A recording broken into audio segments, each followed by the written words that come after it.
Also, we had Meg Laceman, passed away at 102. She was a Legion Auxiliary. Legion member Ardina Page passed at age 90. And RCMP veteran Brian Conkright passed away at age 75. I'm just going to go back a little bit to last year. Sir Lloyd Tibbets passed away in March 2023, and he was 99 years of age. And if you remember, we had a very impressive ceremony for him here to receive the French Legion of Honor, and he also got the title Sir with that, and it happened right here in this room. That was in 2021. And my good friend Doug Cook passed away in June of 23 at age 69. And we also had a Sergeant Major, Ed Major. He was 78, and he died in September of 23. I'm just going to say that the first Remembrance Day was held on November the 11th, 1919. And just a little note here, my parents, Arnold and Lily Marshall, got married on Remembrance Day, 1947. That way you could never forget. Okay, so now I'm going to ask our color party to move to the seats ahead of you. If you can do that, please.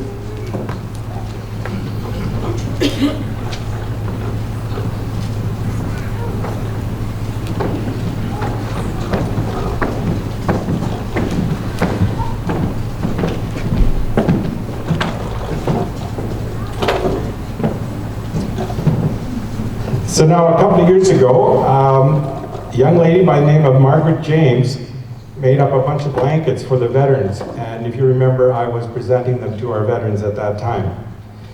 Anyway, I'm really pleased to introduce her husband, who is going to be doing a presentation for you. And it's called The 7 Years a Soldier. The presentation you're about to see is an attempt to show what it was like for a Canadian World War II soldier before, during, and after the war. The story is based on the experiences of interviews with several soldiers combined into one individual. This is not meant to be a story about brave deeds and daring acts, but only a few day-by-day experiences that were both good and bad for the soldier while serving. With minimum use of props and costume changes, you are asked to listen to his story and use your imagination to realize what these brave individuals went through. So I'll ask you to give our guest speaker, Edward James, a great hand of applause.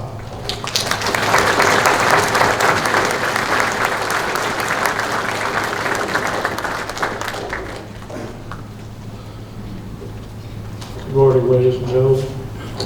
The year is 1937. Just graduated from high school. We've just gone through the dirty 30s, not a lot of jobs, a lot of hard times. My father could never get full-time work. My mother worked cleaning offices. So what did fate have for me as a graduate? Well, there wasn't a lot to choose from. However, the military was looking for recruits. Called the militia, and later it became the reserves. What the heck? It was a job. Anything was better than doing nothing. So I took on the job. I joined the militia, and this is my story that's going to happen for the next several years.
My introduction to the military was from a World War I staff sergeant who seemed to like to holler a lot at me.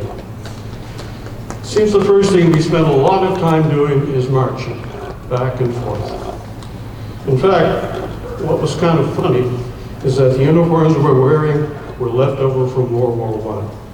When it came time for drill, all they could give us was wooden rifles. So we marched back and forth, back and forth, back and forth, hollering at us all the time. Well,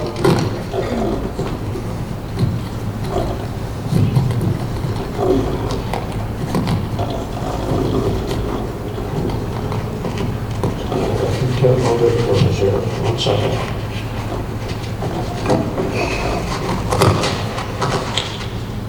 Back in high school, I had been involved with the yearbook and the school newspaper.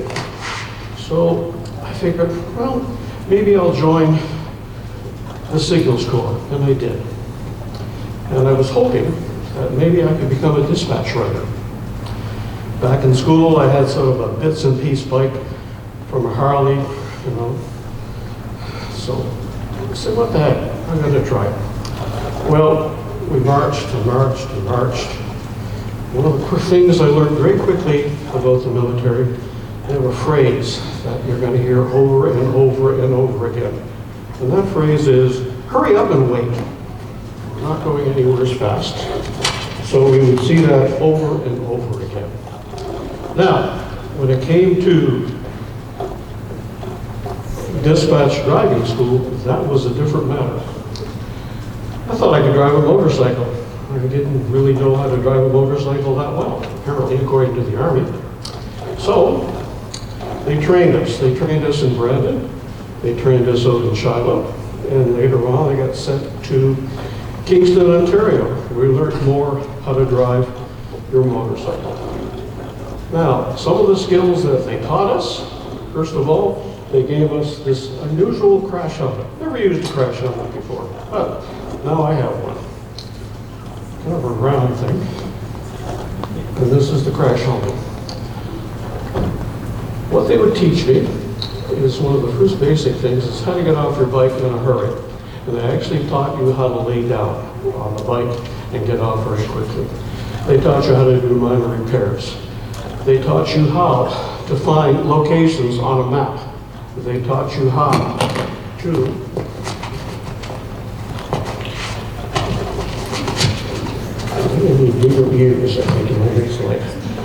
They taught you how to remember messages or carry messages either verbally or written down as quickly as possible. Now, when you finish it, there is an exam. And the exam is the following. They give you a map.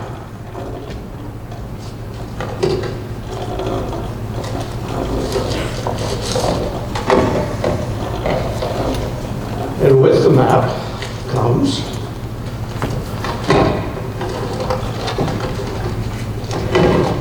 a compass. And what they've done, they've given me a map and a compass, and I have to find a certain place at a certain time. Okay, now there's one more thing that they do. They disable your bike in some way, just a minor way. In my case, I was lucky. It was they disconnected the battery cable. I fixed the battery cable, got there, fixed it, ended up with good points. All right, I passed the course. Well, in the Army's wisdom, they sent me back to Shiloh. I'm at Shiloh now, and I'm delivering messages to Port Easter Prairie, to Brandon, back and forth. In 1938, a guy by the name of Hitler invaded the Sudetenland. All of a sudden, things got rather busy at the base. More recruits were coming in. And now that I had a year under my belt, well, I got a little bit of a promotion, became a corporal. So great, we're there delivering messages, and the next thing comes the order to mobile. We're going overseas. All right, that was an adventure in itself. Again, that Army philosophy, hurry up and wait. We took a train. Believe it or not, at one time, there was a train station in Douglas. It's a little bit north of Shiloh. We got on the train. It was an old passenger car with hard wooden seats. Normally it would take you 3 days, but in our case it took 5 days. The reason being is you stop every now and then to let vital supply trains go through. They had to bring munitions, they had to bring food, this, that, the other thing. So we would get put on a side rail and we'd have to wait. All right, as we kept going along, sometimes there would be a deliberate stop at a station, a larger station. Our staff sergeant would probably get us out of the car and run us up and down the platform, get us to do some exercises, fine. Because on the train, it was boring. You know, we slept, we played cards, we wrote letters. But sometimes, just sometimes, it would be a bigger station. And what would happen is that there would be people there waiting for us with donuts and coffee and sandwiches. And that made it a little worthwhile. Some of them had flags waving at us, wishing us the best of luck, and so forth. We loved it. Salvation Army is one of the groups, as I said. We're very pleased with the help of the Salvation Army. Next, we got to, as we said during the war years, an unidentified eastern seaport. And that seaport would turn out to be Halifax.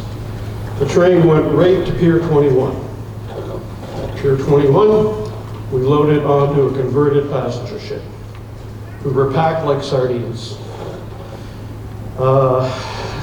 Then, again, with the Army's philosophy, hurry up and wait, they took us up to Bedford Basin, where we waited for the rest of the convoy to gather. Now, we had convoys at that time because they saw individual ships were subject to attack from German U-boats, groups called wolf packs. And also, in the early years of the war, there was a section of the voyage across the Atlantic, the North Atlantic, was called the Black Hole, where air coverage from England or air coverage from Newfoundland couldn't quite reach that far. So consequently, when you got to that stage, it was pretty dicey. All right, the wolf packs would wait for you on the ship. What would we do? Well, the convoy would have to wait until so many ships arrived. And then we had our escort ships. There was never enough. Most of them were corvettes, you know, and that's a boat that was made for whaling. That somebody said, well, maybe it'd be good for chasing submarines and doing convoy work. So fine, we had the corvettes. The convoy goes as fast as its slowest ship. So it's not a quick voyage.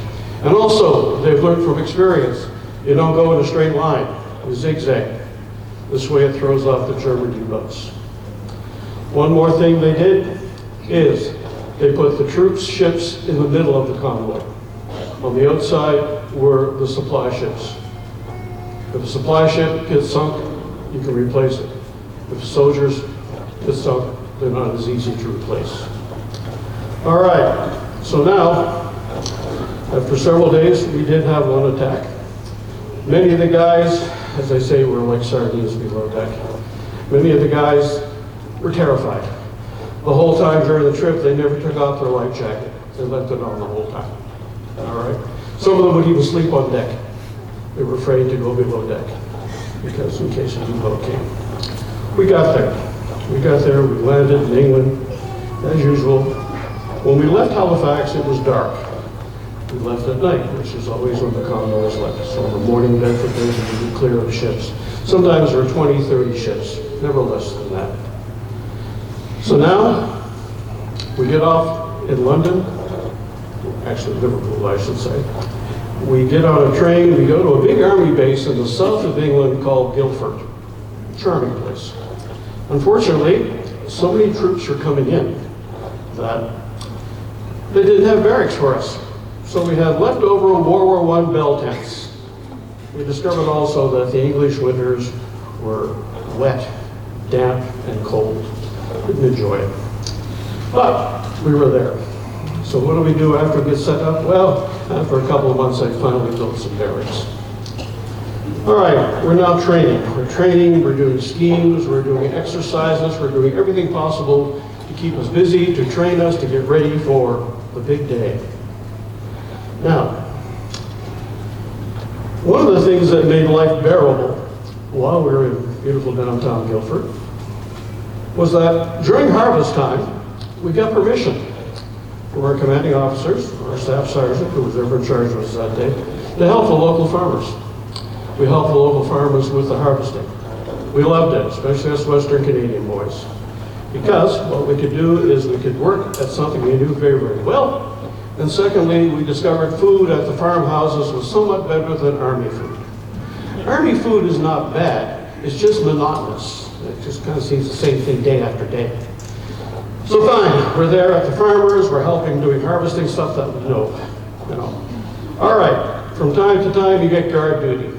All right, so why have guard duty in the middle of England? Well, the fact of the matter, there was always the fear of either U-boats landing spies or of German paratroopers dropping down from the sky. So you had your share of guard duty. During guard duty, I can recall some nights the bombing was really heavy in London because Guildford is south of London. And, you could see them fly over, you could hear them drop their bombs. On those nights in which it was really bad, if there were low clouds, there would be firestorms. And you could see the lights reflecting off the clouds. It looked like, glad I'm not there. All right, we go on. If you got lucky, you got some pastime, you could get to leave the base. And one of the places we'd love to go to were the local pubs. The local pubs, the beer wasn't quite the same. It was warm, but it was beer. We could play darts, we could meet English girls and Scottish girls and Irish girls. A lot of them were working in the factories. All right, that was enjoyable. If you got really lucky and you got, let's say, a 3-day or a 4-day pass, you could go up to London. And if you got to London, there were so many things to see, but the one thing that you had to see was the Beaver Club. Now, what's the Beaver Club? That is a building right off of Trafalgar Square, where it was Canada's sort of unofficial embassy in London, where you could go, have a meal, have a room.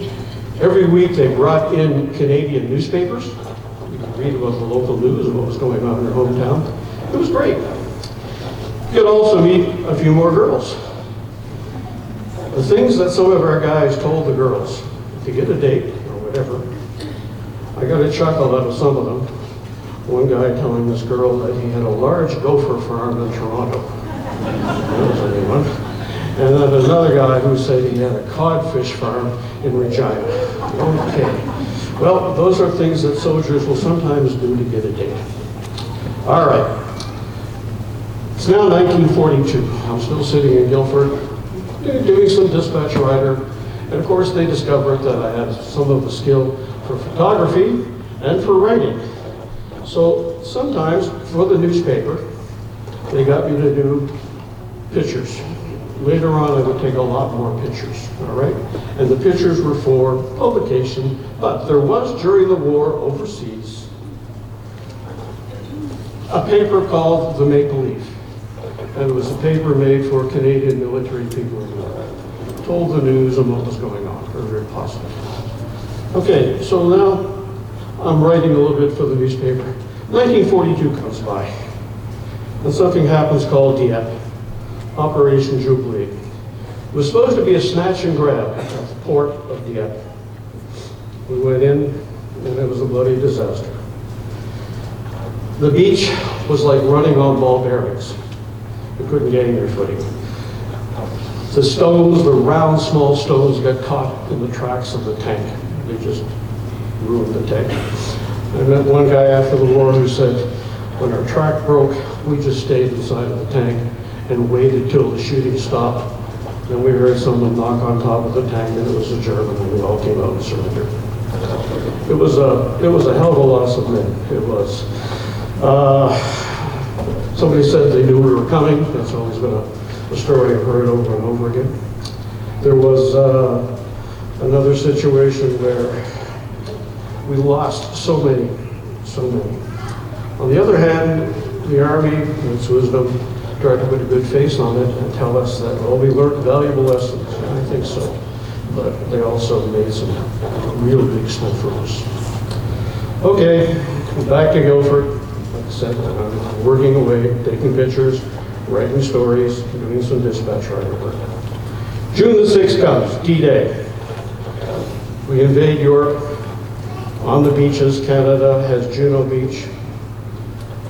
We arrive, we fight. We actually got further than any other group that day. We got just outside of Caen. It was very, very lucky for us. Unfortunately, Caen turned out to be a roadblock from hell. It took us many, many days to get through it. Now, I'm doing more dispatch riders. One of the things you had to look out for when you're doing your dispatch riders was a rotten trick that both sides used. Our side used it and their side used it. They would stretch a wire, an almost invisible wire, across the road, which would lead to the decapitation of your head or a Jeep.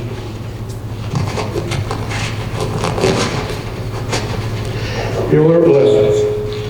Okay, as a dispatch rider, you had other guys who were dispatch riders. And for the first time, you begin to see the reality of war. They get killed. When your friends get killed, first you cry. And then you gotta stop crying. Because that's what war is about. After a while, when they die, and you lose a couple of good friends, you say, look, I've got to go on, I've got to live. So you try to remember the good things about that individual, the fun you had at the pub, whatever. Okay? It goes on like that. So you're going to survive. You can't take it personally, you just have to go on each day, one foot in front of the other. Now, it is 1944, June the 6th. As I say, we're in Europe now. We're having a heck of a time fighting out of Normandy.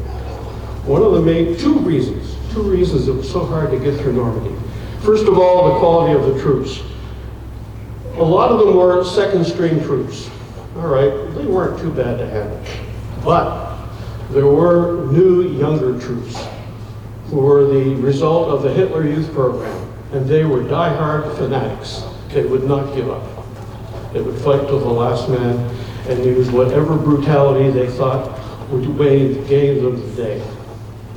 All right. The other thing that made life so miserable in going through Normandy, the structure of the land. They have what they call these square fields with berms around them. All right? There are hundreds of years old, these fields and the berms around. It's the hedgerow country.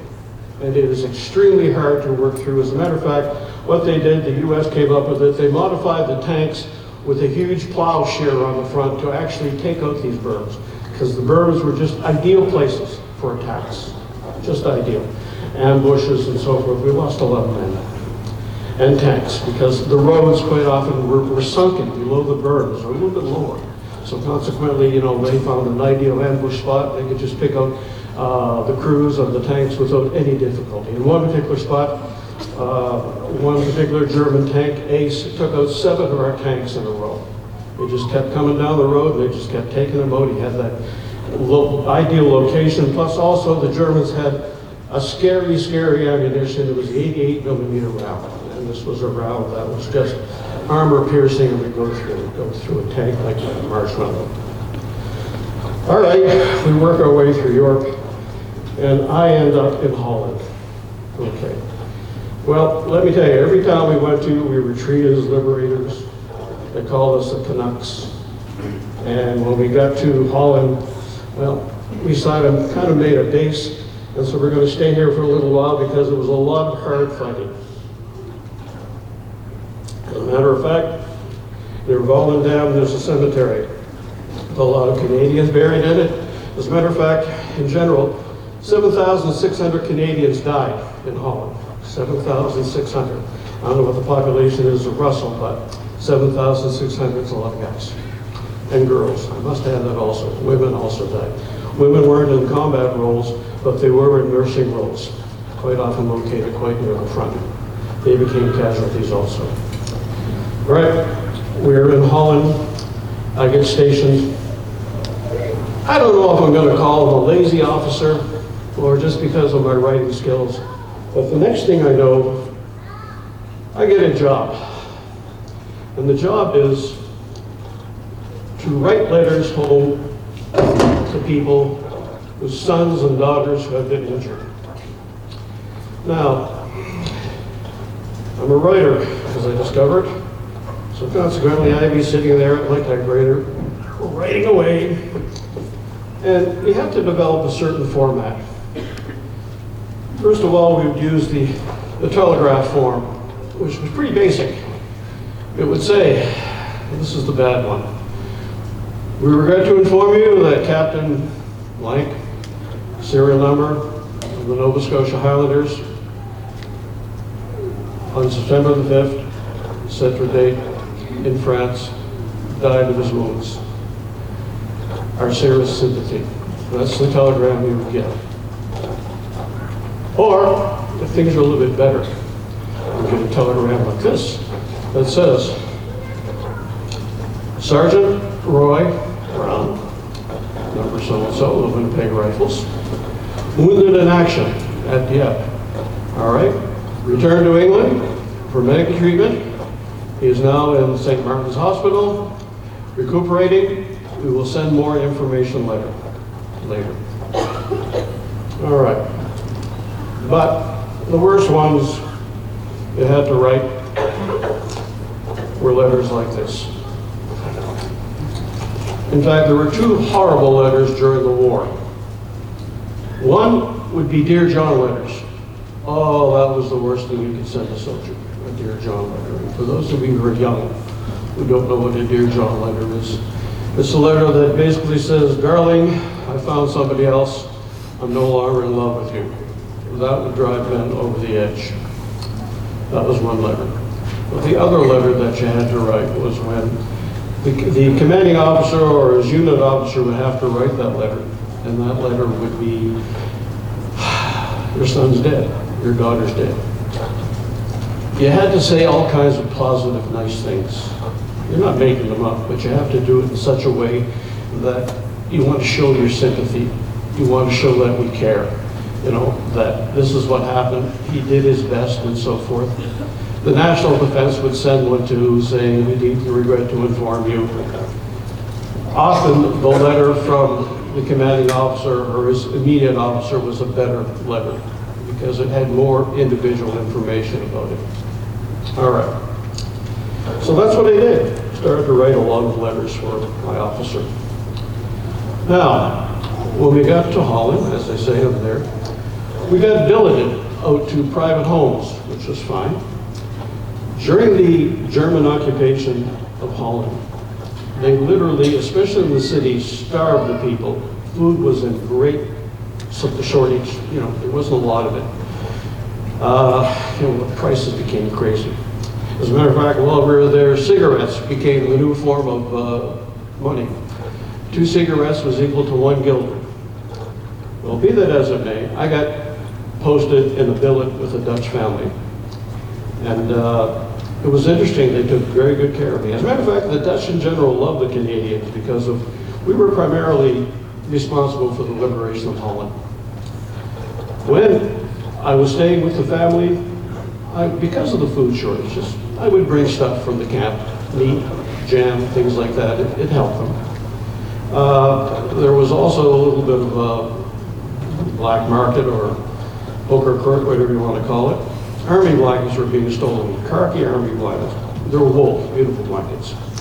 And they became very popular for making children's winter coats. That was very, very popular. You can see a lot of kids running around with these khaki winter coats. Some of them even went as far to use the brass buttons. It looked pretty good.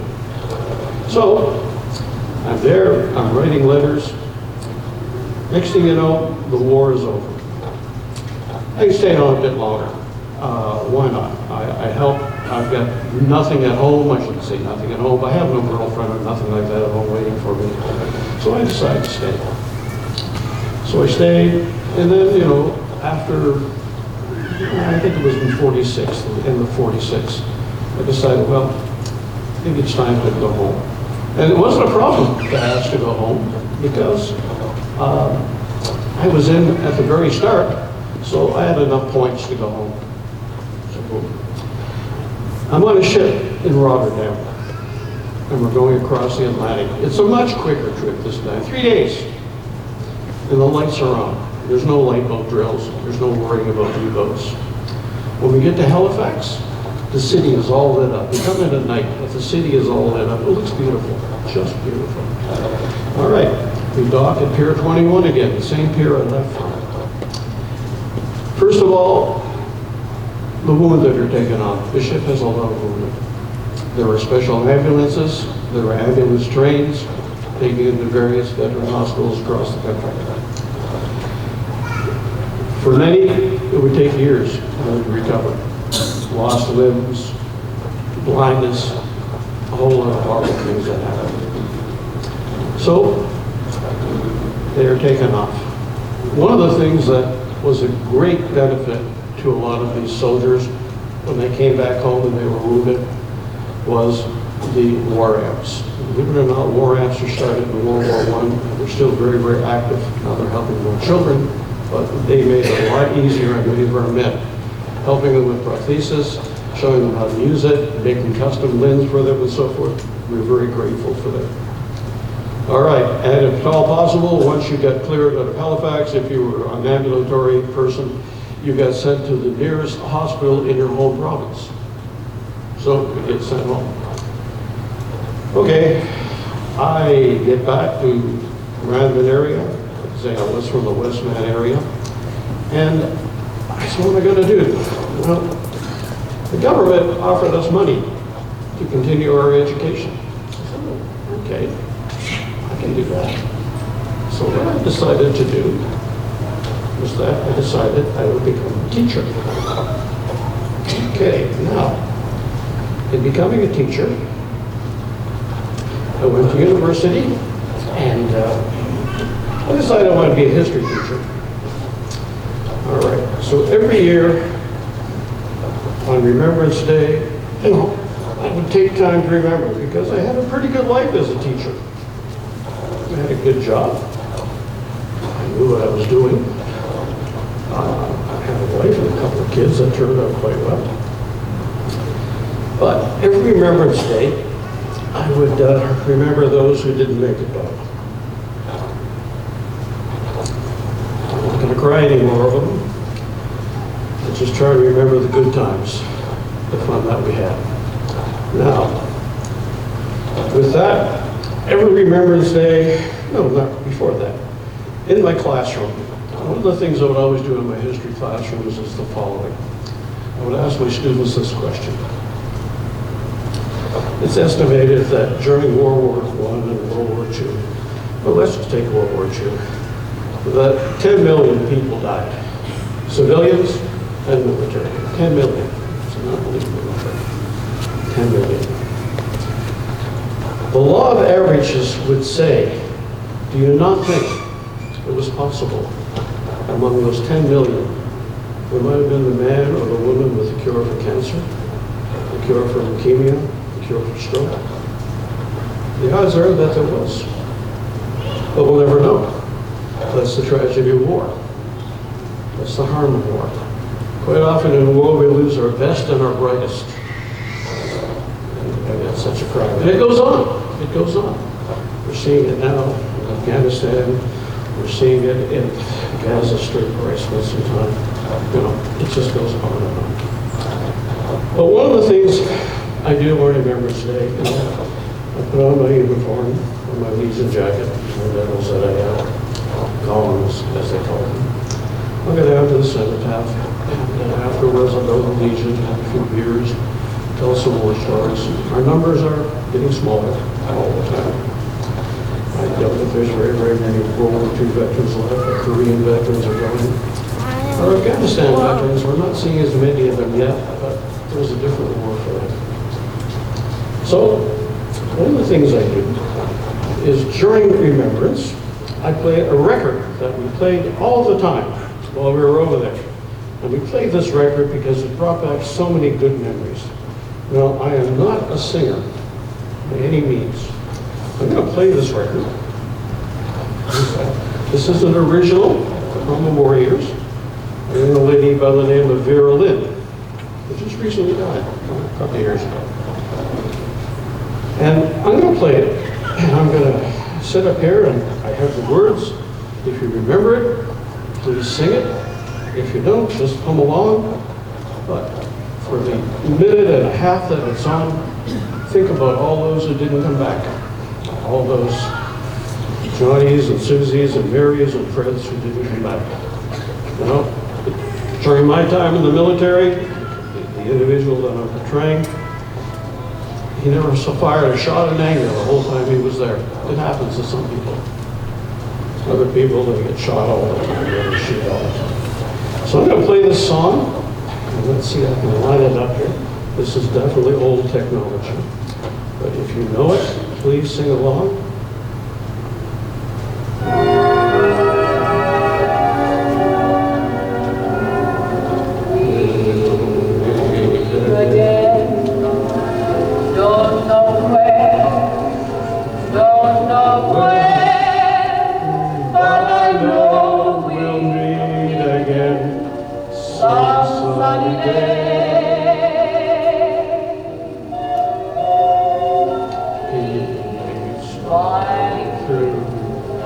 Just like you always do, till the blue skies round the gutters far away.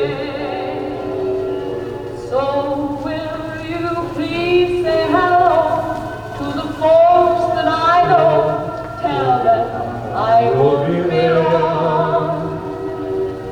They'll be happy to know that you saw me song. I was singing this song. We'll meet again. Don't know where, don't know when, but I know we'll meet again some sunny day.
Today, we remember all of those who are gone.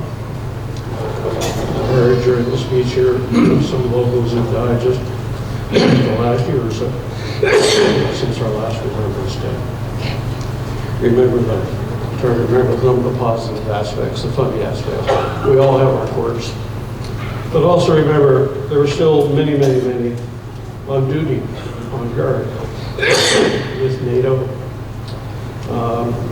Several years ago, I had occasion to be in the Golden Heights in Israel and with the Canadian Soldiers. They did on ships serving all around the world. Bless them all. I wish them all come home. Ladies and gentlemen, thank you very much.